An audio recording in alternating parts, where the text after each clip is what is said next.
الفضل YouTube channel میں آپ کا استقبال ہے۔ السلام علیکم ورحمۃ اللہ وبرکاتہ۔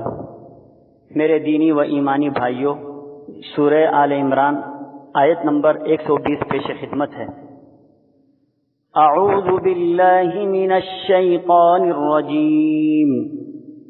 ان تمسسکم حسنۃ تسؤہم وَإِن تُصِبْكُمْ سَيِّئَةٌ يَفْرَحُوا بِهَا وَإِن تَصْبِرُوا وَتَتَّقُوا لَا يَضُرُّكُمْ كَيْدُهُمْ شَيْئًا إِنَّ اللَّهَ بِمَا يَعْمَلُونَ مُحِيطٌ۔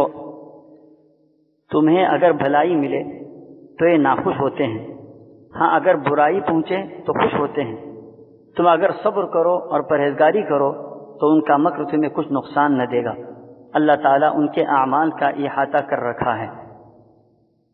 بزرگوں اور بھائیوں، اس آیت میں منافقین کی اس شدید عداوت کا ذکر ہے جو انہیں مومنوں کے ساتھ تھی، اور وہ یہ کہ جب مسلمانوں کو خوشحالی میسر آتی، اللہ تعالیٰ کی طرف سے ان کو تائید و نصرت ملتی اور مسلمانوں کی تعداد و قوت میں اضافہ ہوتا تو منافقین کو بہت برا لگتا، اور اگر مسلمان قحط سالی یا تنگ دستی میں مبتلا ہوتے یا اللہ کی مشیت و مصلحت سے دشمن وقتی طور پر مسلمانوں پر غالب آ جاتے جیسے جنگ احد میں ہوا تھا تو یہ بڑے خوش ہوتے ہیں۔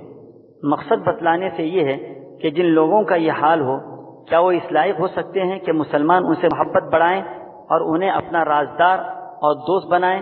اسی لیے اللہ تعالیٰ نے یہود و نصارہ سے بھی دوستی رکھنے سے منع فرمایا ہے، جیسا کہ قرآن کریم کے دوسرے مقامات پر اس کی وضاحت ملتی ہے۔ اسی لیے کہ وہ بھی مسلمانوں سے نفرت و عداوت رکھتے ہیں، ان کی کامیابیوں سے ناخوش ہوتے ہیں اور ان کی ناکامیوں سے خوش ہوتے ہیں۔ یہ ان کے مکر و فریب سے بچنے کا طریقہ اور علاج ہے۔ گویا منافقین اور دیگر اعداء اسلام و مسلمین کی سازشوں سے بچنے کے لیے صبر اور تقوی نہایت ضروری ہے۔ اس صبر اور تقوی کے فقدان نے غیر مسلموں کی سازشوں کو کامیاب بنا رکھا ہے۔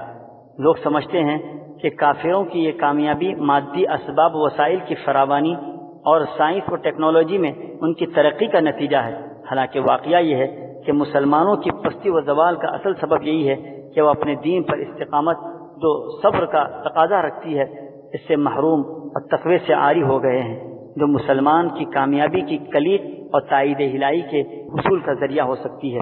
اللہ تبارک و تعالی ہم سبوں کو ہر موقع پر صبر و تقوی اختیار کرنے کی توفیق عطا فرمائے، آمین۔ وآخر دعوانا ان الحمدللہ رب العالمین۔ اس چینل کو سبسکرائب کریں اور اس کو زیادہ سے زیادہ شیئر کرنے کی کوشش کریں۔